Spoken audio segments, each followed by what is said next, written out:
Salve galera da Vila Belmiro, sejam bem-vindos para mais um vídeo de pré-jogo aqui para falarmos de Santos contra Deportivo Lara, nossa estreia na Libertadores, nossa estreia na Vila Belmiro, nessa Libertadores inclusive, que vai acontecer, para quem não sabe, na manhã, na terça-feira, às 19h15 pelo horário de Brasília, na Vila Belmiro, e o Marinho não vai jogar. Esse é o primeiro segundo no vídeo, Marinho está fora por conta da Covid-19, né? Vou projetar aqui a notícia para vocês, porque tem uma novidade bem interessante na escalação do Santos pro nosso pré-jogo. A notícia é que o técnico fez testes no time titular, né?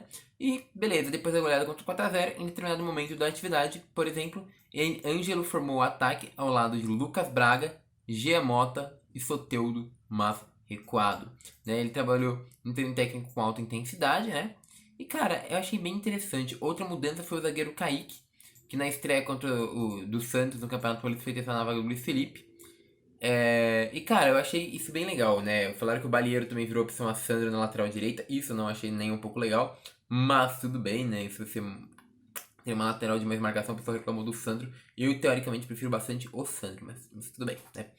Bom, vamos lá. O Santos vai ter alguns jogadores afastados. O Pará também, com o coronavírus, também não joga, né? O Matos ainda está em recuperação. Então, o time do Santos provável para esse jogo é John ou João Paulo, né? Aqui não teve nenhuma apuração. Os dois técnicos goleiros jogaram iguais, então ninguém sabe quem é que vai entrar. Eu chutaria que é o João Paulo, considerando a péssima atuação do John, mas pode ser o John. Vinícius Balieiro na lateral direita. Eu prefiro muito, muito mais o Sandro. Mas de fato, quando o São Paulo ele ficou um pouco na fogueira, a gente teve que cobrir os erros do Luiz Felipe, então é o Balieiro que provavelmente vai jogar. O Kaique provavelmente vai jogar no lugar do Luiz Felipe, que eu fico bem feliz, porque amanhã talvez saia um vídeo antes do jogo, falando, né, opções para nossa zaga. Eu falei do Kaique, vou falar do Sabino, falei de vários jogadores que poderiam jogar no lugar do Luiz Felipe, e eu realmente acho que o Kaique é o mais indicado para a posição. Aí na parte esquerda, o Luan Pérez e o Felipe Jonathan. Aí na volância fica o Alisson ainda, né? Vai comemorar com o Sandri de segundo volante. E o Soteldo teria de camisa 10, né? Teria o Pirani, teria o Soteldo. O Ângelo Gabriel entra no lugar do Marinho pela direita, o que possibilita que o Lucas Braga jogue pela esquerda na posição do Soteldo, o que é maravilhoso, né? O Lucas Braga na direita não funciona, não rende absolutamente nada. Nessa posição teria o Giamota de falso 9. Outra opção é que o Giamota jogue como meia, Soteldo pela esquerda, Lucas Braga pela direita e Bruno Marques pelo meio. O que a gente viu contra o São Paulo que não rende, o Lucas Braga não rende na direita, o Giamota não rende no meio e Bruno Marques fica muito soltão, muito paradão lá no ataque. Então eu imagino que o Santos deve entrar realmente com o Ângelo Gabriel, o Soteldo recuado, o Lucas Braga na ponta esquerda e o Giamota de falso 9. Torço pro Piranha entrar nesse jogo, mas vai ter difícil, vai ter um monte de gente, né? Mas sei lá, sai o Lucas Braga, vai o Soteldo pro canto do Lucas Braga e entre o Piranha no meio de campo, quem sabe. Bom, gente, essa é a escalação do Santos pro jogo de hoje. Vou falar que eu gostei da escalação, antes de tudo, antes de começar o pré-jogo, falar que eu gostei bastante da escalação, porque eu acho que o Kaique pode dar bastante dinamismo de jogo. O que eu não gostei nem um pouquinho dessa escalação foi o Vinícius Balieiro. O Vinícius Balieiro na lateral direita foi muito mal contra a Ferroviária, marcou pouco e não consegue apoiar. O Sandro, pelo menos, mesmo que ele não esteja marcando bem, ele tem um poder de apoio na lateral direita bem interessante. Mas eu entendo que o Sandro não fez uma grande partida contra o São Paulo, e talvez até para prevenir o menino, né, o Rola, não esteja colocando ele. O Alisson também é outra pessoa que me preocupa, por mais que seja o nosso capitão, que seja o cara que mais marca, que seja um cara que eu acho que o Rola nem tem moral ainda para tirar do time. Mas é um cara que, para primeiro volante, naquela saída de bola que a gente faz com 3, e o primeiro volante pega a bola para sair jogando, o Alisson acaba se tornando uma peça inútil, porque ele vai para trás dos zagueiros, né? Que nem eu mostrei no pau-jogo contra o São Paulo, que eu vou deixar no card aqui em cima. E com isso, eu imagino que o Alisson possa vir a dar uma certa atrapalhada nessa saída de bola rápida do Santos. Só se o Santos fizer o que fez contra o Santo André. Então o Balieiro vai um pouco mais pra frente, volta o Sandri pega a bola e sai fazendo a jogada. Deixa o Alisson mais pra lá, pra não atrapalhar nessa saída de bola com 3. E bom, agora chega a hora da gente poder avaliar o Deportivo Lara, né? E cara, eu quero falar que é muito difícil avaliar o Deportivo Lara. Deportivo Lara, tem notícia já falando que ele trocou o time inteiro. Basicamente, os jogadores que tinham antigos foram embora e chegaram jogadores novos. E ninguém sabe como é que ele vai jogar, porque até agora nenhum Deportivo Lara não jogou um jogo sequer nesse ano. E eu achei que era meme, mas não, é realmente impossível você achar muitas informações sobre o Deportivo Lara. Mas mesmo assim eu fiz uma coleta bem legal pra mostrar pra vocês agora. Então vamos continuar que eu tava salvando o vídeo em outra câmera, tipo, eu tava salvando no armazenamento, era pra salvar no outro, por isso que desse corte, peço desculpa aí, gente. Bom, então o que que eu fiz pra conseguir coletar dados do Deportivo Lara? Primeiro, abri a escalação do Deportivo Lara. Segundo, peguei os 2 últimos jogos do Deportivo Lara, tentei ver quem fez gol e quem dominou o jogo, pra tentar falar alguma coisa sobre o Deportivo Lara pra vocês, tá, gente? Foi difícil, pode procurar em qualquer site, vocês não vão achar uma apuração do Deportivo Lara. Não dá pra achar, por enquanto, pelo menos hoje, né, na segunda-feira, não dá pra achar sequer uma apuração da formação que o Deportivo Lara vai entrar contra o Santos. Tão desconhecida é a situação desse time. Então, cara, foi bem complicado de realmente achar alguma coisa sobre ele, sabe? Então, bom, o que eu fiz? Eu procurei aqui alguns amistosos, o Deportivo Lara jogou 2 amistosos esse ano. Um deles foi contra a Academia Puerto Cabello, que é na primeira divisão, tá? Do campeonato deles, inclusive. E eles empataram em 1-1, tá? Só que mesmo tendo esse empate em 1-1, a gente vê pelas estatísticas que o Deportivo Lara dominou o jogo, né? Então foi atrás de 1-1, mas ó, 36 ataques, sei lá o que isso significa, mas teve 3 escanteios a 0, teve 18 ataques perigosos, enquanto o Cabello só teve 12, teve 2 remates pra fora, 3 pra dentro do gol, né? E somente 3 cartões amarelos pros dois lados. Então a gente vê que o Lara, ele atacou mais, ele criou mais chances perigosas do que o Cabello. E aí a gente vai pro outro amistoso Deportivo Lara, que é o amistoso Deportivo Lara contra o Madeira Clube Lara, que é um time que parece ser menor, mas mesmo assim o Deportivo só empatou, né? Fez um 2-2. Um gol do Ignacio Anzola e do Cifontas, né? O Deportivo Lara dominou esse jogo, 64% de posse de bola, 36. Deu 9 chutes a 3, 5 no gol e somente 2. Então, de fato, o Deportivo Lara dominou o jogo. Os 2 jogos a gente vê que o Deportivo ele domina. E quando ele domina, ele tem que manter a posse de bola e a criação de jogadas ofensivas. Entretanto, parece que sofre na defesa, né? Toma bastante gol de times que, pelo que parece, são times mais fracos. E falando em Cifontas, chegamos no Cifontas, que é um zagueiro, né, pelo jeito, ou que joga mais também como lateral direito. Ele é venezuelano, tem 27 anos e vai jogar lado direito. O número da coisa dele geralmente é 3, tá, gente? Já jogou em outros times, Trijuliano, pelo jeito aqui também. E, cara, é um jogador que não tem muitas informações sobre ele, não. Vamos pro próximo, então. Mas a gente já conhece muitos jogadores do Deportivo, pelo menos. O próximo é o Juan, tá em Espanha. Ele é zagueiro, tá, gente? Ele é zagueiro. E parece que ele jogava no Deportivo Táchira, né? Eu acho, não sei. O cara jogou na primeira divisão bastante tempo também, né? Jogou na eu acho que ele jogava no Limassol. No Limassol, o cara jogava. Bem diferente, né? Na Libertadores já jogou no Deportivo Táchira, pelo jeito é um cara mais experiente já do elenco. Ele é o zagueiro central, o cara que a gente deve esperar. E bom, ele jogou 8 jogos, 6 jogos começando, né? Tem somente 5 jogos lá. Nunca fez um gol e tem bastante cartão amarelo, tem 3, né? Pra 6 jogos começando, ter 3 cartões amarelos mostra que é um cara que pode ter cartões amarelos bastante e é um cara que o Santos tem que explorar. Vamos ignorar isso aqui, né? Vamos lá. Ignacio Anzola. Ignacio Anzola é o lateral. Perdão, aquele eu falei direito, mas na verdade aquele é o esquerdo. Esse é o lateral direito, né? Esse é Ignacio Anzola. Ele já era Deportivo Lara, então jogou contra o Corinthians quando o Corinthians fez 2-0 no Lara, tá? Não foi um jogo muito difícil, não, pro Corinthians. Mesmo que o Lara falem que melhorou bastante do campeonato do ano passado, entretanto, parece que vendeu todo mundo, então não vai ser tão perigoso, né? O camisa 10 deles mesmo, eu já vi que não está mais no Deportivo Lara, foi vendido, tá?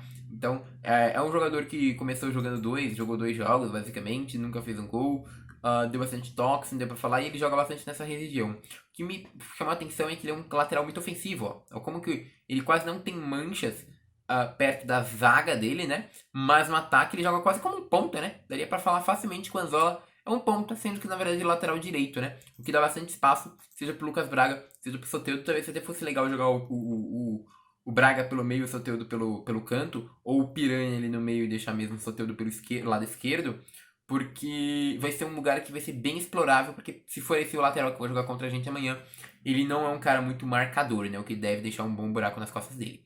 Aqui a gente vê o Luiz Humberto Vargas, que é um meia central com volante, né?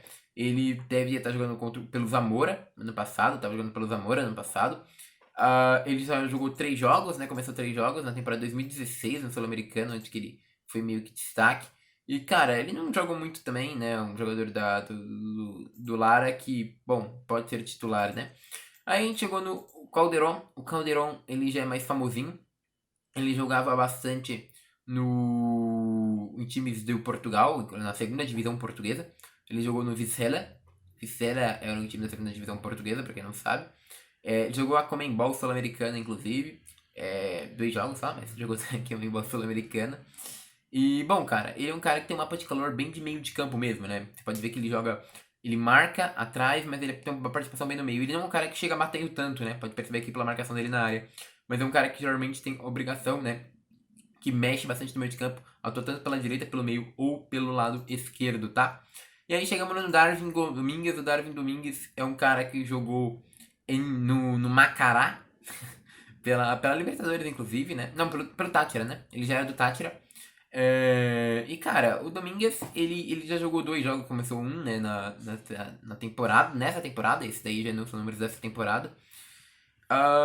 Nunca fez o gol ainda também, não, né? E ele joga bastante aqui pelo lado esquerdo, né? Deve ser o Darwin Gomes, deve ser o cara que deve jogar pelo lado esquerdo. Né? Não tem nenhum atributos relacionados a ele, mas imagino que ele seja mais de velocidade pelo espalhamento dos pontos. Não parece ser um cara que corre bastante o campo inteiro. E aí chegamos no Juan Castellanos. Juan Castellanos geralmente joga mais como meia central, como atacante aqui.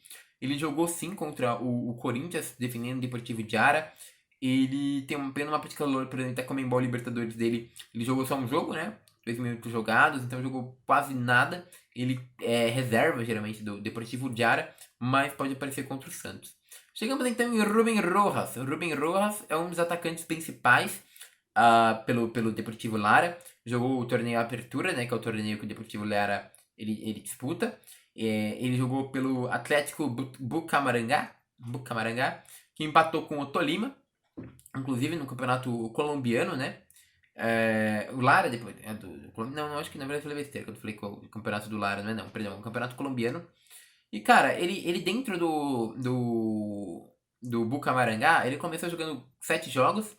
Ele pelo jeito não fez nenhum gol, mas perdeu uma grande chance e deu uma assistência, né? Ele, por mais que seja atacante, ele parece que é um atacante que joga meio no meio de campo, né? Tá vendo? Ele domina bastante os cantos e o meio, ele não é um centroavantão. Né? O Rubem Rojas deve jogar ou como um dos pontas, imagino talvez como ponta direita, ou como meia central, né? E aí a gente vai pro Luiz Curiel. Luiz Curiel é o goleiro, né, do Deportivo Lara. Provavelmente esse vai ser o fato, o Deportivo Lara deve ser o titular. Ele veio do Zamora. E cara, bom, é goleiro, não tem muito o que mostrar. Bom, e podemos acabar com Jesus Hernandes, que é provavelmente o atacantão, o centroavantão do Deportivo Lara. E ele estava jogando no Deportes Iquique, né? Teve um bom jogo aqui, inclusive. Na Comembol Libertadores de 2018, né? Ele jogou 5 jogos, começou jogando 5 jogos, fez um gol, né? E uma assistência. Se a gente for tentar mudar de campeonato, né? Botar talvez a primeira liga, né? Que ele jogou. Ele já começa jogando 3 jogos, também não faz nenhum gol, né? Então é um cara que parece que vai ser o mais perigoso, talvez, né? Esse aqui a gente vê que ele jogou 18 jogos, 5 que fez um gol.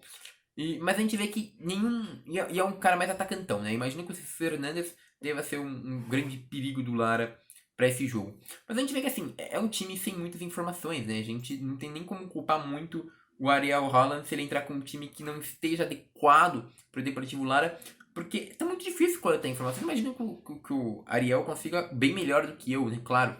Porém, é um time que é difícil. Parece quase como se fosse um time fantasma que a gente não sabe bem como joga, né? Não tem nem como trazer melhores momentos, porque eu não tenho eles, mas queria falar que me agrada jogar o Lucas Braga para um lado que tem um lateral que talvez não jogue, então ele tenha bastante espaço para pegar, correr pro canto e puxar pro meio. Acho que o Giamota de falso 9 pode abrir espaço para quem vem de trás, isso é legal também. Seria bom talvez o Caio Jorge Mendes venha batendo, mas o Giamota entrando no facão, soltando entrando no facão, e claro, o Ângelo conseguindo entrar, seria bem perigoso pro Santos. Acho que o Santos tem uma boa chance de ganhar esse jogo, não é um time tão difícil, acho que é um time mais fácil, inclusive, do que o São Paulo, mas é um time sul-americano, é Libertadores, é Copa, é um campeonato que se o cara tá aí é porque ele mereceu, e eu imagino que o Deportivo Lara possa vir a dar trabalho pro Santos, mesmo que, na minha visão, o Santos seja um grande favorito para esse jogo. Se eu tivesse que falar uma posição que me preocupa, é a lateral direita, que se jogar o Balieiro e não jogar o Sandro, tá? De resto, eu acho que o time tá bom, principalmente se jogar o Kaique, beleza? Minha avaliação para jogo é basicamente essa. Espero que vocês tenham curtido. Peço like, inscrição de vocês aí. Se vocês se inscreverem, vocês me ajudam a sempre fazer mais vídeo, me ajuda bastante. Compartilhem esse pré-jogo com seus amigos para eles poderem entender um pouquinho melhor como jogo Lara. É bem difícil tentar achar informações sobre o Lara, então eu tive um trabalho de procura bem grande para conseguir trazer o que eu trouxe. E é basicamente isso, meus queridos. Muito obrigado e boa sorte pro Santos nesse início de Libertadores.